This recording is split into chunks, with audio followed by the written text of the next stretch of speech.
Hello pa mga bossing. Ngayon pa mga bossing ko, dumating na mga bossing ko itong in-order ko mga bossing ko, 2,160 pesos. Hindi ko tanda mga bossing ko kung ano nga ba ito mga bossing ko. Dahil alam niyo naman, minsan kasi, halimbawa sa mga Lazada, Shopee, yan po, hindi mo na alam kung kailan talaga siya darating. Hindi siya ganun kabilis mga bossing. Yan pa mga bossing, kaya hindi ko natanda ko ano ba talaga ito mga bossing ko. Itong aking order na ito na 2,160 mga bossing. Yan pa mga bossing ko, ito, tingnan po muna natin.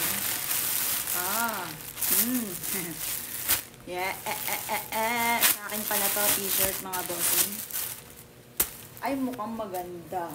Panalo. Kasi kung mapapasin yung mga bossing ko, paninda ko ito at tubal na. Minsan nga po, butas yung ganito. Yun nga po mga bossing ko, nung kahapon, ako pa mga bossing ko ay papuntang palengke. Damit ko na po talaga siya. Suot ko na siya talaga. Tapos, biglang nung gumanyan ako, meron pala siyang crack, lalo pa nag-crack. Kaya sabi ko, sakto-sakto, dumating pala ito. Yan, eto, pinili ko yung mga cotton. Yan, di ba ang cute? Eto mga bossing ko ay si Elmo. Yan. Yan pa mga bossing. Tingnan ko rin eto. Nakakatuwa naman. Dahil nagpayatan nga po kami, dati-dati, ang mga ino-order ko, 2X ganyan. Ngayon, okay na. Ngayon po mga bossing ko, dahil nga po sa umayat ko ako. Pati yung anak kong bunso, ang lalaki ng mga damit po niya. Ngayon, ito medyo hindi siya cotton, pero cute siya kasi white siya. Yan. 2,100 binili ko to sa Lazada mga bossing. Oh, ang dami din, madami-dami na ito mga boss. Yan. Yan po mga bossing. Oh. Ang cute. Mamaya magsusot ako nito kahit di pa nalalaban pag nag-live ako. Ang gaganda niya. Ito hindi masyado cotton. Cotton yung nauna. Ito hindi masyado, pero maganda yung design. Yan. Kasi ako mga bossing, hindi ako natigil sa damit hanggat hindi po siya sirang-sira. Kaya minsan nahiya akong magbigay naman kasi talagang tubal na ibibigay pa ba yun? Ayan po mga boss. Ang cute. Basta, tingnan mo to kung may kakasya sa'yo. Ito ang cute. Ito yung favorite kong stuffed toys. Yun, yung story niyan dati, mga bossing ko. Yun nga po yung pinanood namin. Ang dami pala niya. 2,160. Ang dami. Mamaya, bilangin natin lahat. Ito, cotton. Ang ganda. Cotton siya.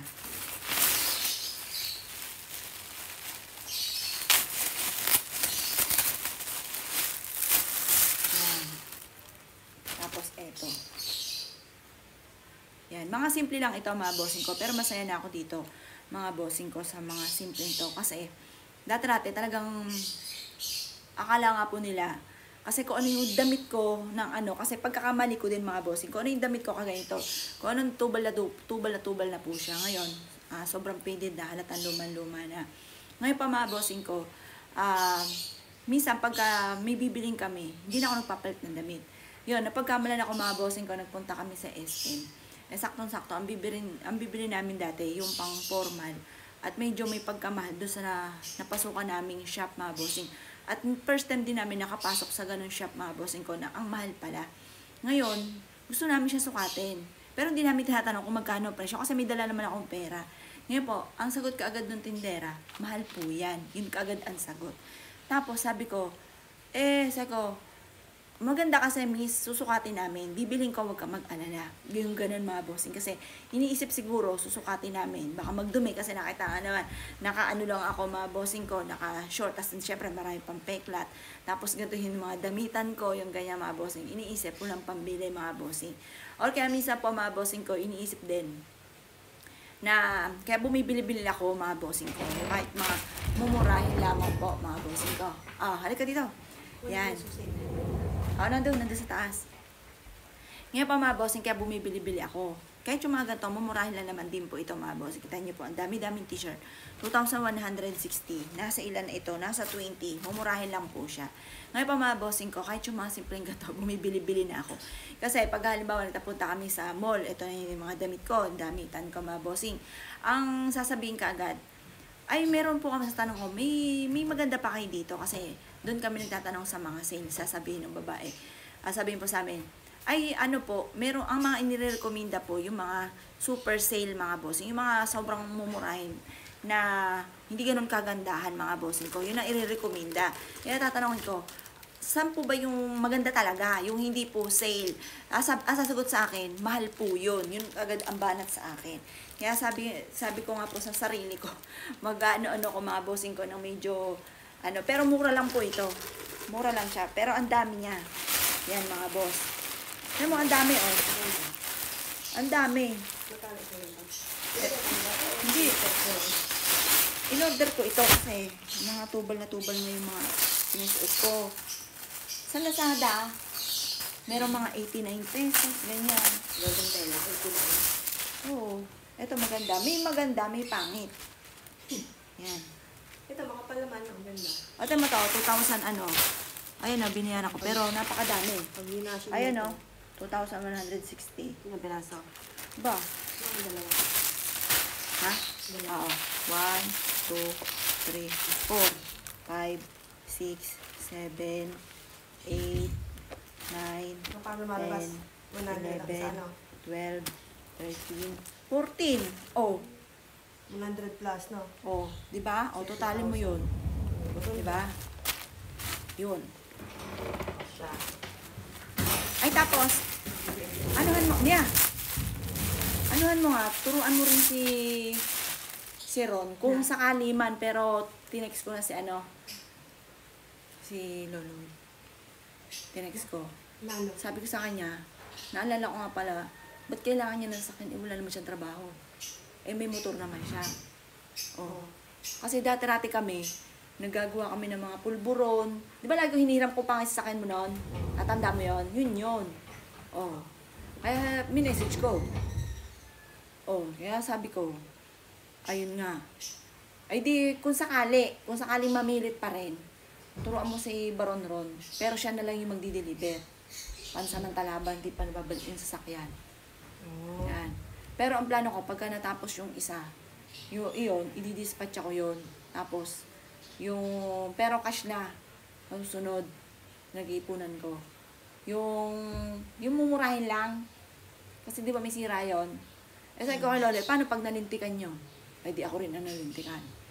Pag inabot sa kanya. Ba't inabot sa kanya, di ba? Kasi tayo, malapit lang. Oh. Ayun, Baka ang hasi niya Tondo. papuntang Tondo. Di ba? 7 years, 8 years na tayo yun. Oo. Yun. Yun, minessage ko siyang gano'n. Sabi ko rin kay inay. Siya nga daw, konsumido din. Yun. Yan mga bossing ko. Pero wala naman akong binanggit na pangalan at hindi nyo rin po makilala yun. Mga bossing. Ngayon pa mga bossing, hindi ko na inop. Kasi mga bossing, ganun po talaga mga bossing para sa akin. Yan po mga bossing ko. Ito maganda pong t-shirt po. Ito mga bossing. Yan. Pero yung iba cotton, yung iba hindi, mga bossing. Yan. Ngayon po mga bossing ko, para sa akin mga bossing, lalo na kapag, halimbawa kagaya natin, masipag po tayo. Tapos merong malapit sa ating tao na humihingi ng tulong, ganyan. Kailangan, hindi laging pera ng pera ang tulong natin. Tulungan din natin sila para maging masipag. Kasi tinutulungan natin sila para maging tamad. Yun ang punto ko po doon. Yun, kagaya ng halimbawa, may napanood ako. Ito napanood ko lang mga bossing ko ha. 14 pieces kasama po ito. Yan, hindi ko pa ito napapakita. Napanood ko lang. Bakit daw po yung mga, pero depende siguro sa sitwasyon. May mga lola na parang hindi ganun ka-close ng anak or ng apo. Ayun, ngayon, bakit kamo? Kasi, karamihan dyan, pero naisip ko, totoo po yun. Yung ba tipo na, kaya hindi nagiging close, hindi una yun ang nag-alaga. Pangalawa, baka pumupunta lang yung lola, nakikita lang ng apo, kapag magsasabi ng pera. Alam niyo po ba, dapat, habang bata pa tayo, trabaho tayo ng trabaho. Para pagka tumanda na tayo. Ngayon, yung mismong apo natin, mga bossing ko, magigiliw yan na pumunta sa atin. Tayo po mga lolo't lola. Kapag magiging maginhawa ang kanilang katayuan, mga bossing. Or kaya,